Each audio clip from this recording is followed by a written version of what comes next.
I never get on camera. So it's just too complicated. I think it's now open. Yes, it looks like it is. Yes. Let me go to the Facebook page and see if I can see us. Good morning, everyone. Hey! Good morning. Hello. Thank you very much for joining us today. If you can see me and hear me, please give us a hi or hello or good morning in the comments. And please let us know where you're joining with us from today. From Tokyo or maybe from Thailand, different parts in Asia.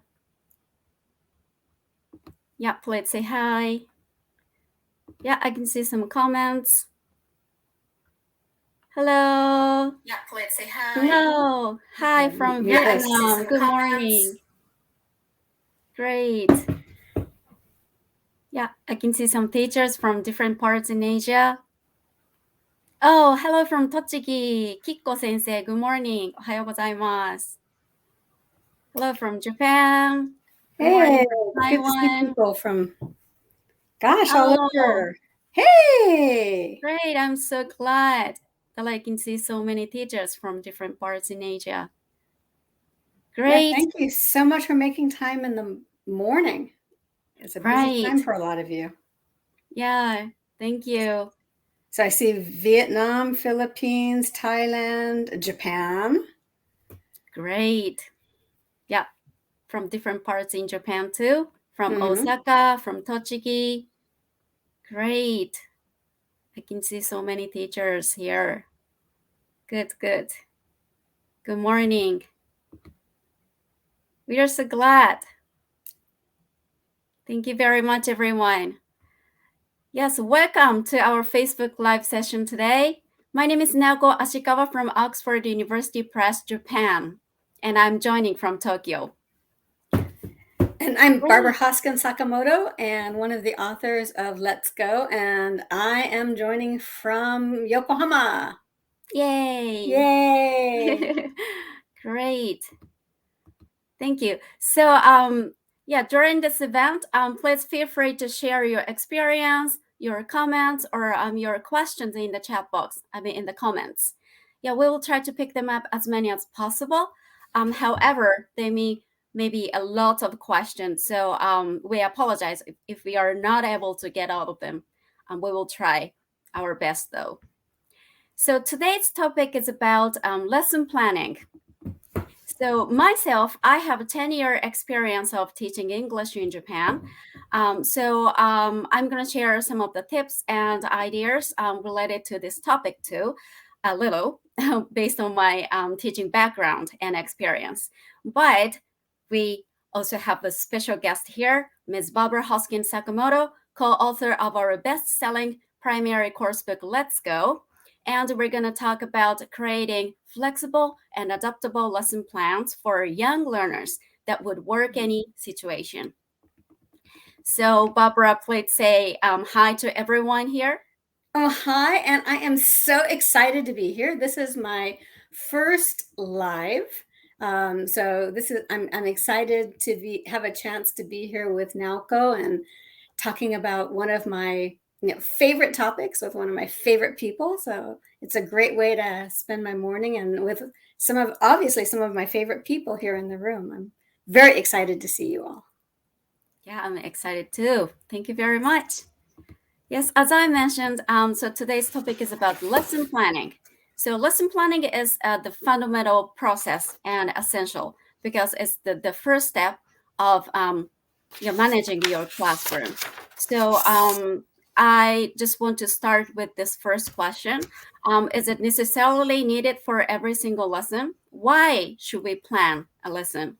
So Barbara, would you mind giving us some input about this point from your perspective? Sure. Well, I'll start, and I'm a big fan of planning lessons. I think that ultimately planning our lessons keeps us honest, if you want to look at it that way, because if we walk in without any idea of what we're going to do, then there's no way that we can check if we actually accomplished it, or there's no evidence to share with parents of what their students accomplished.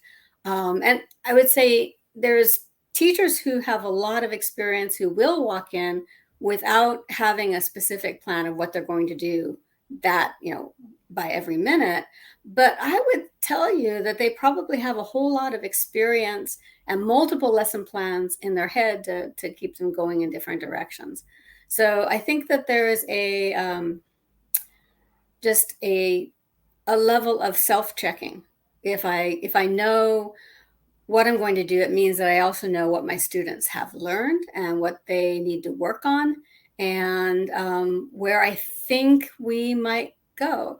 And it helps me to identify, like the objectives I have for my students. I can check to see how they're doing on them. And I can do that really easily. I don't have to have tests if I use my lesson plan for assessment. But I think that it doesn't mean I have to do absolutely everything on that lesson plan, but I do think that it helps if I have something prepared, or at least some idea of what I'm going to do. How about you, Naoko? Anything to add to that? Why do you think, or do you plan your lessons? Yes, basically. I used to create my own lesson plan from scratch. Yes, and I totally agree with you. I'm on the same page because I think it's just fine to get the bullet point to say, where you're going to jump off on different spots in a memo or in your head. So that would be enough, I think, especially for well-experienced teachers, as long as you have teaching and learning objectives, at least. Right. I think that you made a good point there about experienced teachers. I think that now my lesson plans might look like this, just notes on a page or something. But when I first started out, I needed to know what I was going to do to warm up, and I needed to know what I was going to do how I was going to introduce the language. So I had some backup plan also in case things didn't work, because I didn't have any experience teaching children. And the worst feeling in the world is if you only have one idea for your classroom and it doesn't work, and you find yourself kind of trying to force it because you don't have anything else that you can switch to. So have you found that to be true too? Yes, definitely. As you mentioned, if you have different students, of course, you get different reactions or results. And even if you use the same lesson plan. Right. So, and also a different situation like online or face-to-face, it gives a big impact on effectiveness of your lesson plan as well. So I saw a question from Tracy there about backup plans. So maybe I didn't mean to interrupt you, and you can add to this too, but I didn't want to forget what she asked. And usually what I'll do is I'll have an activity planned, but I think that teachers always have, if you want to call it a bag of tricks, or a core of lessons that you can, or activities that you can pull out very easily. Like if your kids come in from preparing for the sports festival and they just cannot settle to do a quiet activity, then you've got a substitute that will teach the same point, but lets them move around the classroom, or a song that lets them, be loud or have gestures. And so you don't have to keep doing the thing that isn't working. It's like different paths to the same destination. And I think the longer we teach, the more of those backup ideas we have that we can pull out very quickly without, preparation if we need to. What do you, is that your experience too? Yes, definitely. Yeah. In my case, I used to always have a list of different types of activities and alternative teaching ideas in my head. And anything didn't work well or anything happened, I tried to pick another activity up from the list and give it a try as quickly as possible. Right. Yeah, no, I think speed is important there. Yes, that's right. If something isn't working, you want to cut your losses and move on, especially if in a children's class. Adults will give you a little bit more grace. But if the kids don't have something to keep themselves occupied, then they will find something to occupy themselves. But I think new teachers can be very well served by having those alternatives written out, right? So you know that you can always bring in like a guessing game, for example. And you might need a little Post-it though, reminding you that like my students really like these games. I can always pull it out to practice the same language, for example. So multiple paths to the same destination. Yeah, exactly. Yeah. For me, it was like an emergency tool for me to save myself and get the situation better. So I agree with that. Having that kind of multiple path allow you to change and adopt your lesson plan when anything happens. And over planning is always good for me. Yeah, well prepared means less worries for me. Yeah. If you've got like 90 minutes worth of stuff you can do in a 60-minute class, then you're not going to run out, and you don't have to finish it all. I mean, having a lesson plan doesn't mean you have to do everything on the page, right? You're going to see the students again. And I think especially if you start out with your learning objectives, then it's easy to come back to, what it is I'm trying to focus on today. Like I want students to understand plurals, for example. They need to practice plurals. So even if my idea of, the wonderful game that I have of matching singular and plurals isn't working, or if they're supposed to say the singular word and toss the ball and say the plural word and suddenly the ball is a weapon, then, I can stop that and still pull out maybe, like draw 3 pencils, and everybody is sitting with a pencil drawing things and nobody's throwing things at each other, or, playing games with cards and dominating a game. So it's nice to have different things that you can pull out when things change. And if you haven't planned anything, you don't have that. Yeah, so I completely agree with you. Right. Want to move on to the second question here? Okay. So let me ask you.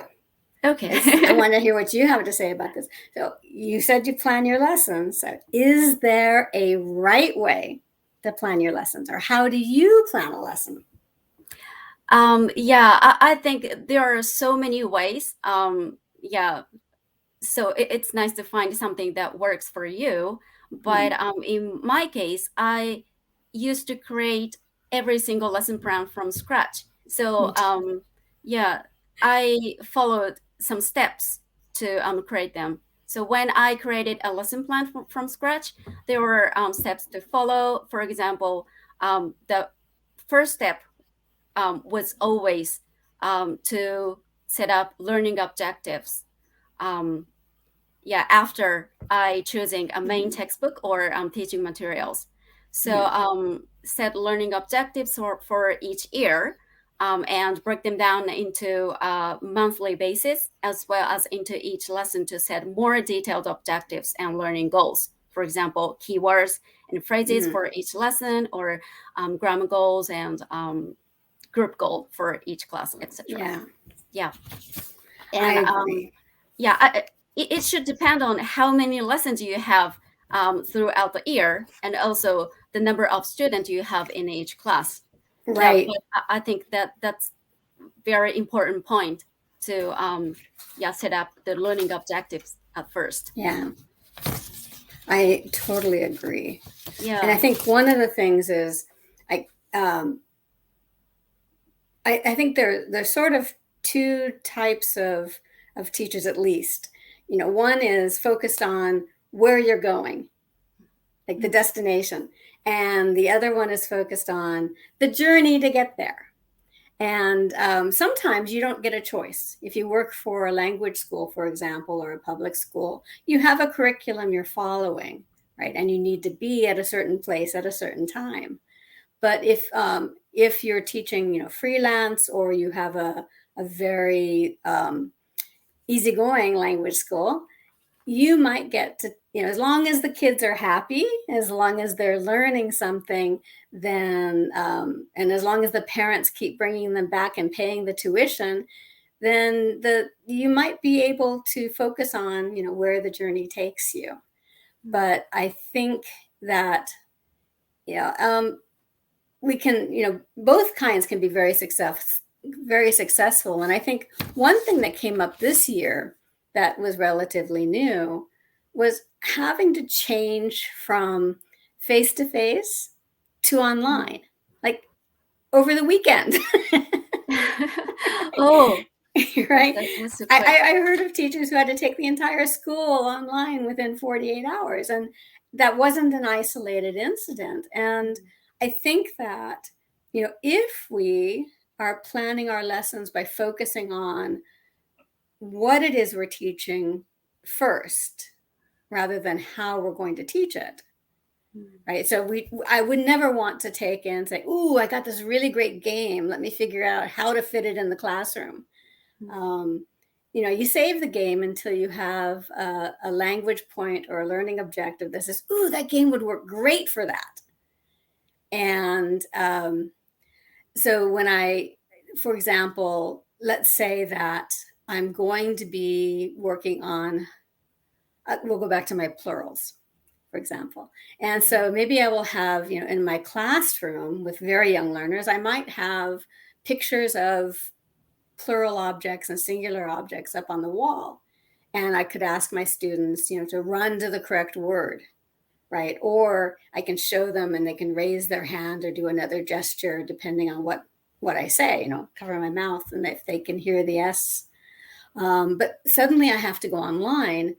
That activity isn't going to work, right? So rather than panicking, I can just think, how can I do the same thing in a different environment?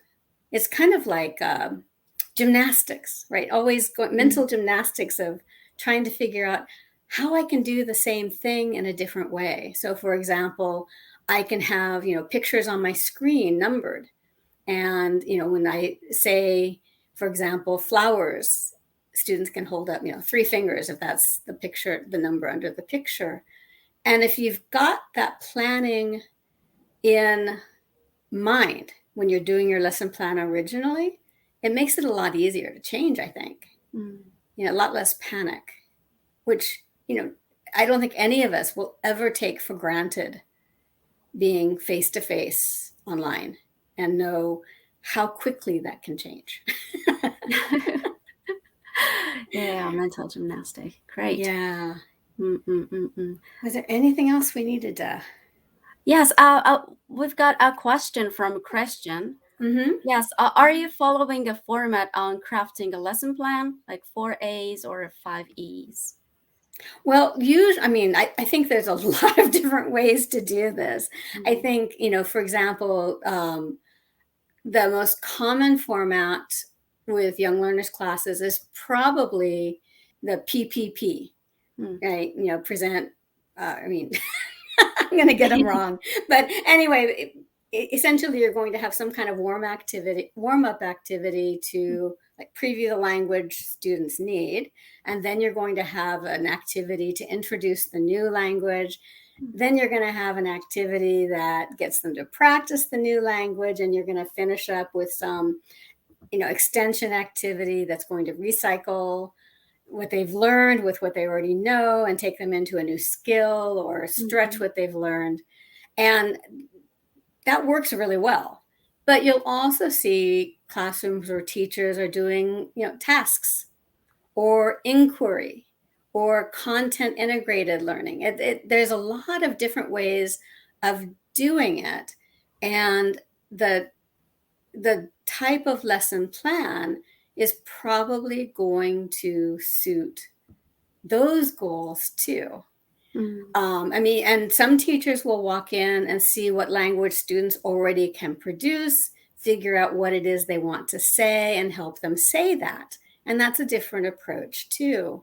But I think from my own experience, because I only see students once a week, right? Now, if you see your students every day, different ball game. But I see them once a week, maybe 35 times a year, depending on school festivals. Oh, okay. Right? And holidays. And so I need to make sure that they recycle the language and review the language in every single class. And I have limited time. So our warm-up activity is going to recycle either the language, vocabulary, or grammar that they already learned. That's going to help them with the new lesson, because I strongly believe that they learn best if they're learning one new thing at a time. Right? If I recycle everything else they know and I teach one new thing, either new vocabulary or new grammar, then they can remember it from one class to the other.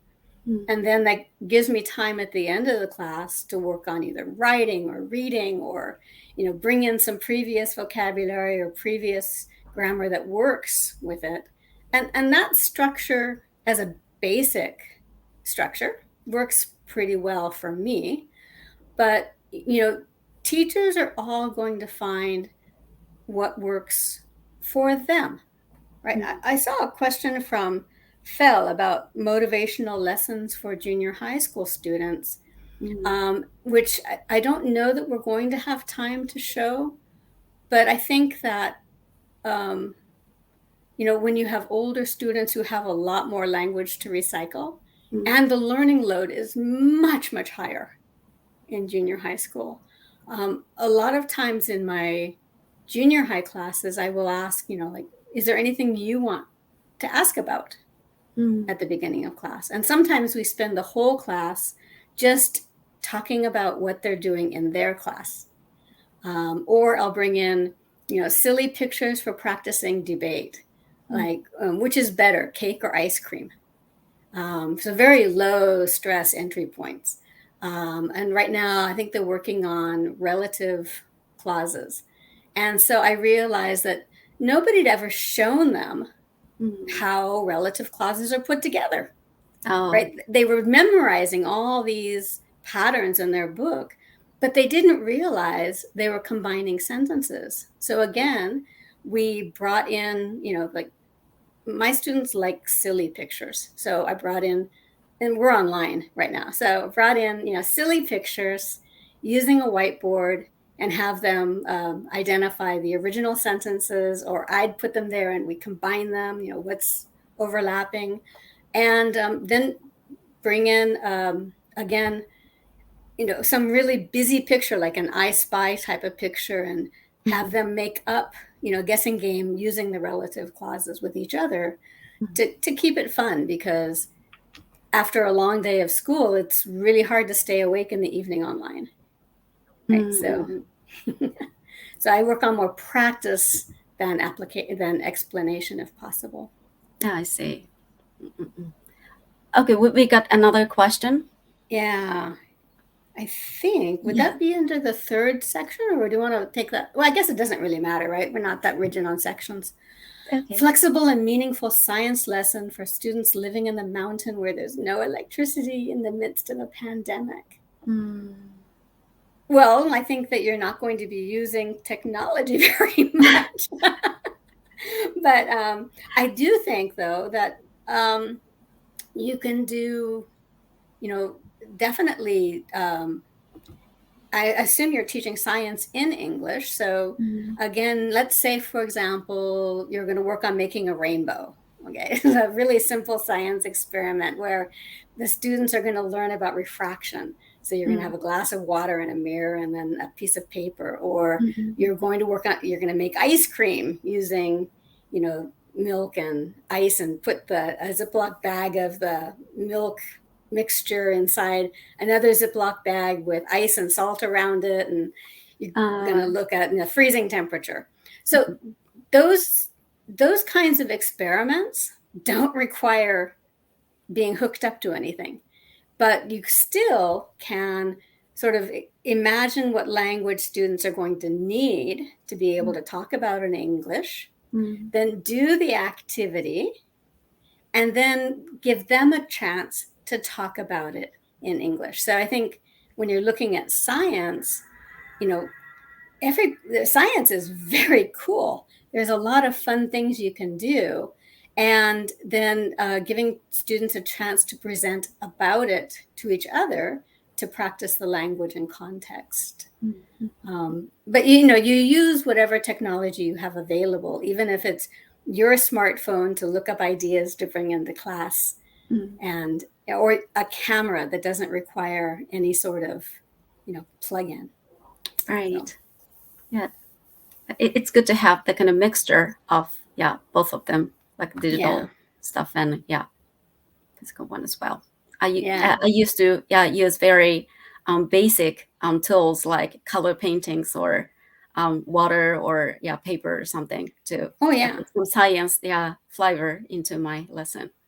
Yeah, well, I think we want to show students that English is a tool that they can use to learn about things, right? That English is not, if you're talking destination and journey, learning English is a journey that lets you learn about other things. It's not a destination. It's not like you learn English and you're done. Right? So, and unless, of course, you're just trying to pass a language exam, and then you might be done. And that's, those are your own goals. But if you're learning English as a student, I think quite often children did not choose to be in our classes, right? And so it's up to us to make sure that they don't hate the time that they're there. And we can't please everybody. And we don't have to be, entertaining. I'm a lousy entertainer. But, I think that students enjoy appropriate challenge. And I think they enjoy accomplishment. And I think learning how a rainbow is made, for example, is totally cool.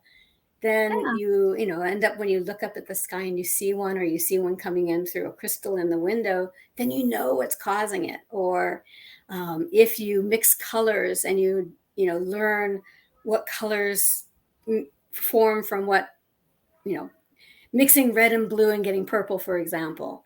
I think that's a wonderful experiment, and just to play with it and see, and while you're doing it, learn how to talk about it in English.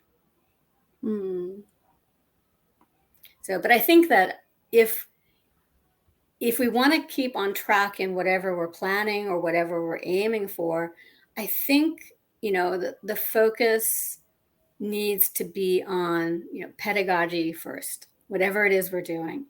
And the end goal for, my students, and I would imagine everybody's students, is to see how English fits into their own lives and what they can use it for, whether it's reading books in the original language, or enjoying movies, or being able to play video games from other countries, or chat with people from around the world, or travel, or students' goals are going to be as varied as our own, and we don't have to teach to those because they are different, but we can make sure that they see the connection between what they're learning and what it is they like to do.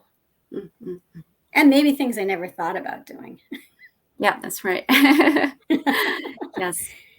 So I agree with you. So English is a kind of one of the tools to communicate and learn something new. And you can also use English as a medium of instruction too. Yes. And I think we actually just have covered some of our third question there, like adapting a lesson for different lengths. We already talked about that a lot, I think. Yeah. So did we miss anything on that we were going to mention? Focusing on pedagogy, mental gymnastics of always planning for different contexts or emergencies. Or, for example, if I'm teaching online and suddenly my electricity goes out, we have a typhoon, or it's happened, right?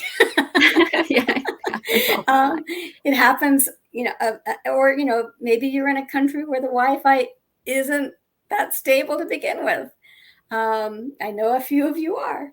And so it's good to think about what you would do in the worst situation. So for example, having, knowing that all of your students, parents at least, are online or on WhatsApp, and you have a group chat set up so you can continue chatting with them even if you can't be in a Zoom room together, or you can't be in, Teams or Google Classroom or whatever it is you're using.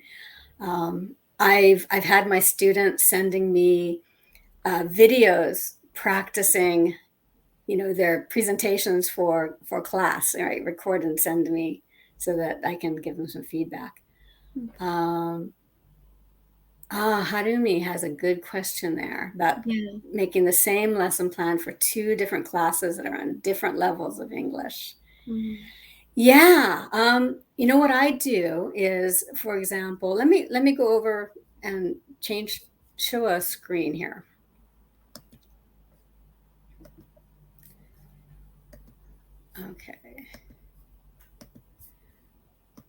Okay, so I downloaded these pages from the sample lesson that's in the Let's Go Teachers Club page.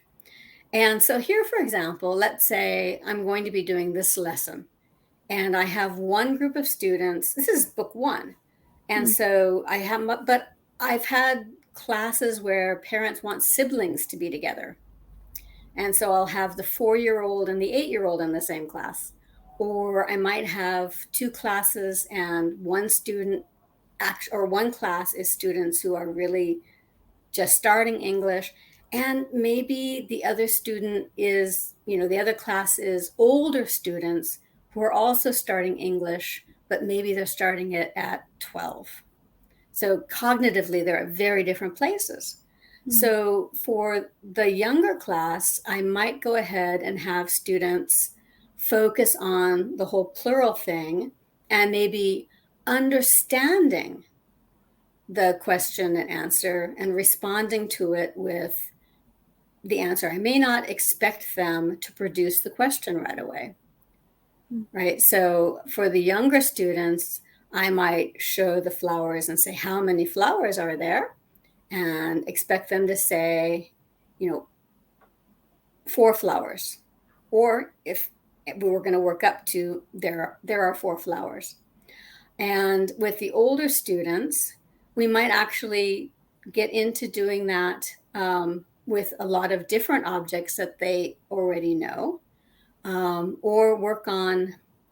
I often have them do after we've done the lesson, we have a lot of time, and I'll have them do an original drawing and then basically tell their partner how to recreate the drawing.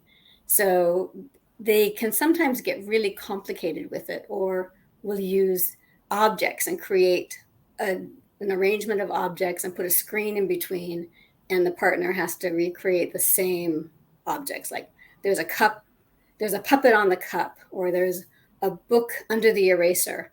And so recycling, the prepositions and everything to make the language more challenging for them. So I think that, again, the language goals are the same. They're going to learn 4 new vocabulary words. They're going to practice the plurals because they already know them. They're going to learn an expansion on a question that they already know. Okay, they know how many, and they know 1 flower. So we're going to show them how to make the question and answer a little longer. And then we're going to play a game practicing it. We're going to count all kinds of stuff in the classroom. And if I'm using the student book, it's pretty easy to adapt. Oops, why am I not getting a chance? Oh, here I go. Buttons are in a different place. If I'm in the teacher's book, sometimes I can use some of the expansion activities to challenge the older students a little bit. And I might not use them for the younger students. So it gives me lots of options. And usually in my warm-up activities, there'll be like a really simple one and a little bit more challenging one. For older students, I'm going to push what they can say because they can do more. And, but basically, if I'm using the teacher's book, for example, I'm going to see the language that's being focused on, so I can ignore the extra things that I don't want to do with the younger kids and just work with the basics. I'm going to see a warm-up activity or 2 or 3 in the language that I want to pre-teach or do with the book closed. Then I'm going to see some practice, some more practice, assessment, and more activities, and then resources where I can go have them watch a video or I can bring in extra worksheets. But for Harumi, what I do, one thing that you might find useful is I put Post-its in my book, right? My lesson plans look like this right now. And so I didn't do this for 2 different levels. I just made notes for myself about what I was going to do in class. So in order to prepare, like I know students know how many. So we're going to count all kinds of classroom objects. And then I'll do some kind of listening where they listen and tell me if they hear the final S or not, because it's hard for them sometimes. And then we'll do a Q&A drawing where they ask me, how many trees are there? And I tell them there are 4 trees, and they draw 4 trees. I can do the same thing if I use Post-its for 2 levels of classes, right? So I don't have to draw up complete lesson plans for each one. And I'm not sure that I'm answering your question, but as far as shortcuts, I find that Post-its with activities are pretty useful. Yes. Or even if, go ahead. Oh, sorry. Yeah. Just putting some bullet points and important points that you're gonna teach would be enough. Yes. Yeah. And for example, like with the count them, if I'm teaching very young children that don't have a strong grasp of it, I'm going to let them keep the books face up when I say, there's one, when they look and see how many puddles are there, so they can see the puddles on the book. If I'm dealing with older students or more advanced students, I'll have them turn the books face down and first see if they can remember how many there are. Study the picture first. And this works great online too, right? Again, that mental gymnastics. Have them study the screen and try to remember everything in there. Then turn the books face down and ask the questions and see if they remember. And then we can go back, turn the books over and check. And then, do a drawing activity to expand. And even if you're using a teacher's book, for example, which is a great resource, especially since Oxford has made them downloadable, so that there's no reason you don't have to follow it per se, but all the language is there. So it makes it a really easy shortcut. And then you can just put Post-its in about what you're going to do differently. Like, let's say my lesson went online suddenly.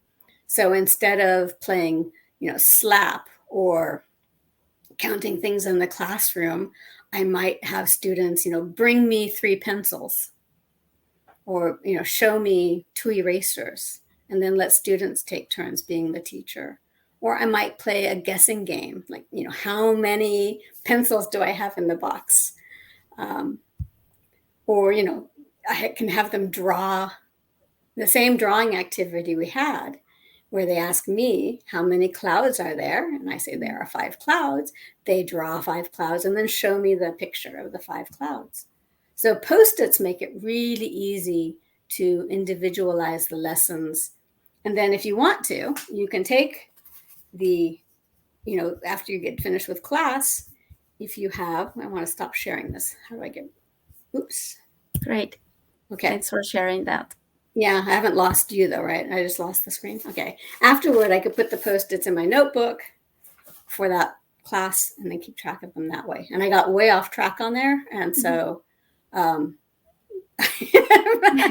hope I answered your question in there somewhere, Harumi. Yeah, I believe Teacher's so. book is a great lesson tool saver, time saver. Exactly. Yeah. Unfortunately, I had no idea I could get the teacher book from my main textbook when I was teaching Yeah. 10 years ago. So I always looked for some teaching materials or ideas from Yeah. Well, you different might have resources. made your own teacher's book eventually, right? You keep track of all your notes. That's the other nice thing Yes, about that's planning right. lessons is you have a collection of your lessons then. You can do some action research to go back and make notes about what worked, what didn't work, what you want to do different, and keep track of what you've done. Mm. Yeah, so those are some of the things that have helped me. Yeah, great. But if you have the teacher book, it should be a big help to reduce your prep Right. time. So Well, it's and it used to be, you didn't often have the teacher's book because the school would only give you like student books and workbooks maybe. But now that you can download it, it's the same thing that like all of the videos and the songs and the dialogues and the games are all free online on the ELT or OUP Play. What is it? Let's Go Play. What's the name of the site? online play. Online Play. That's the Yay. one. Yeah. So there's so much that's free, right? That can make it so much easier to plan things.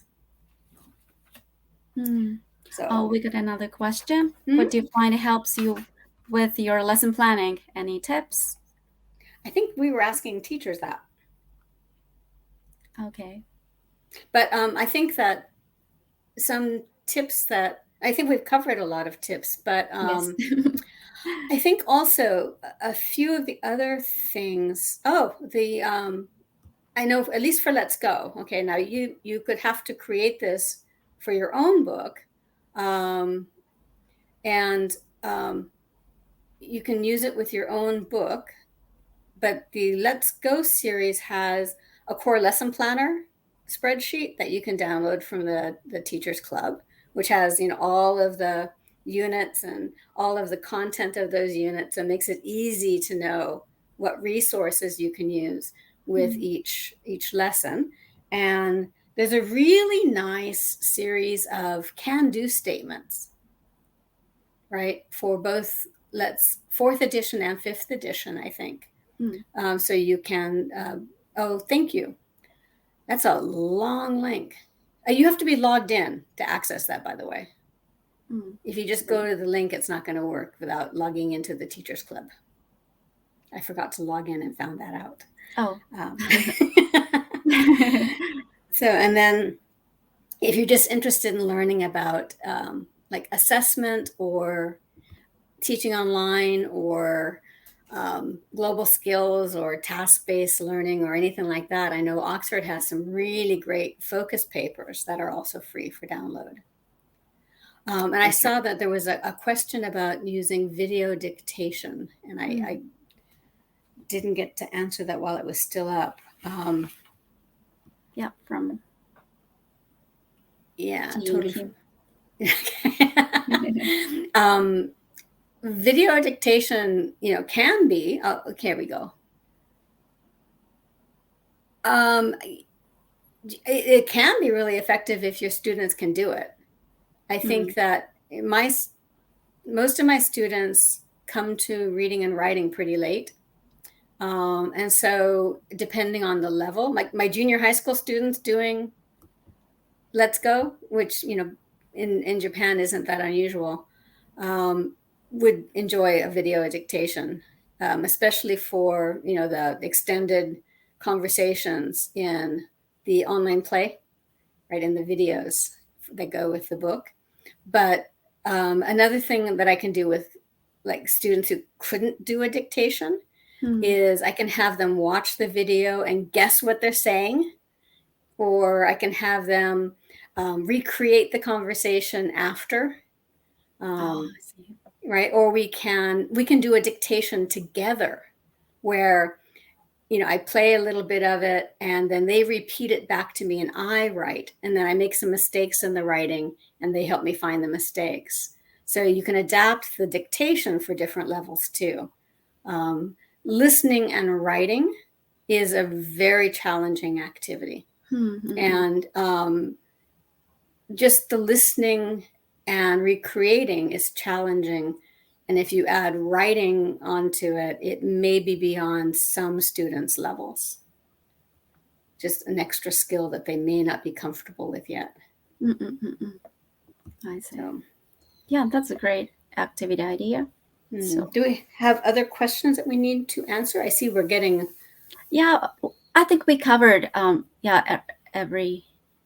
I think all the questions from the audience. So it's it's nearly the time to finish. We only have 4 minutes left.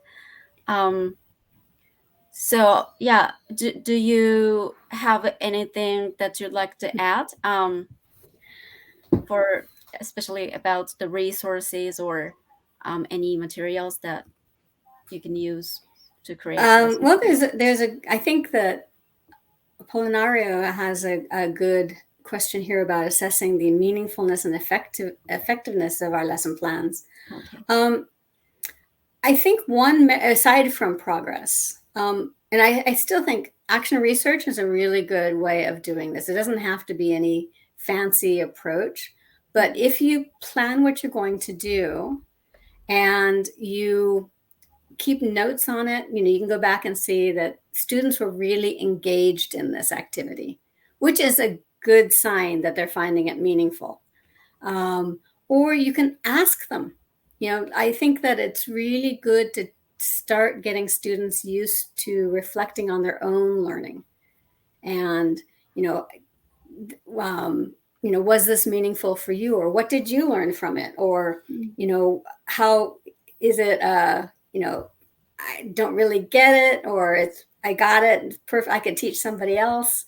And get feedback directly from the students too. They don't naturally, when they're very young, they automatically volunteer this information. As they get a little older, they stop offering it. And they start assuming that nobody really cares what they think about it. So you might have to remind them that, meaningful and effective is sometimes in the eye of the beholder. So, and get their input too. Yeah, great. Yeah, I think it's nice as like post-lesson activity for yourself. It's nice to look back what you covered in your lesson and see what was working well and what didn't. And then you can tweak a bit to refine your lesson plan. And it should connect to the effectiveness and the result learning outcomes of your students, I think. Yeah. Right. And then, for what didn't work, look to see, did it not work because I didn't explain it very well? Right. Did it work? Did it not work because students just didn't like it? Or was it too easy for them? Or was it too challenging for them? So if it didn't work the first time, it doesn't necessarily mean I should never do it again. I might want to try it again in a different way and see if it works better. Right. Okay, so Barbara, it's almost the time to finish this session. But I'd like to ask one last question about our upcoming event. So I hope everyone enjoyed this online event today, and we will have some other upcoming online events as well. But for our reference to improve our future activities, I'd like to ask one thing to the audience. So I'm just wondering if you guys looking forward to getting back online again, or do you want to join a face-to-face event in the future? So I'd like to hear some opinions or thoughts in the comments. I'd be interested in that too. I know that there's a lot of mixed feelings about all of it. Yes, because of the pandemic, we have had so difficult situations to have any events or even having a lesson yourself, right? So if anyone has any opinions about that. Oh, face-to-face would be nice. Great. Thank you. Yeah. That's a good opinion. Online. Yeah, I think what I've seen is it depends where you live. Yes, it really depends. Yeah. where you live. Yeah, if you were able to go to face-to-face before, then face-to-face is so much fun. And if you live in a really isolated area to begin with, online has been a real blessing. Yes, that's right. Yeah, but the situation is changing, gradually. So maybe some teachers would like to join a face-to-face event. So maybe we could have a kind of hybrid thing, like the combination of online and we can deliver a kind of live stream session during the face-to-face event. Could be. It'd be a fun experiment anyway. I mean, yes. Never know until you try, right? Right. Maybe we can have our action research afterward and figure out what we can do better. Mm-hmm. Did you see the comment from Catherine? Oh, about audio? In the comments? No, in the private chat. Oh, sorry. But will you promote audio here? Yes, we will have Oxford Day Online 2021 at the beginning of next month. So we have the more detailed information on our website. So and the digital brochure. That brochure has all of the detailed information about the time schedule and presentation details as well. So if you'd be interested to join us, please go visit the website and check the brochure to get more details. Thank you very much. So Barbara, thank you very much. Thank you for taking time to chat with me too. I had so much fun. Yeah, me too. Let's do this again. That everyone you got some useful tips for creating your own lesson plans from today's session. So if you'd be interested in the course book or any other resources or our materials, please come visit our website to see more details. And lots of resources are available to help your lesson plan and preparation. So we look forward to seeing everyone who's joined this session today and hope to see you again soon. Thank you very much, everyone. Thank you, Barbara.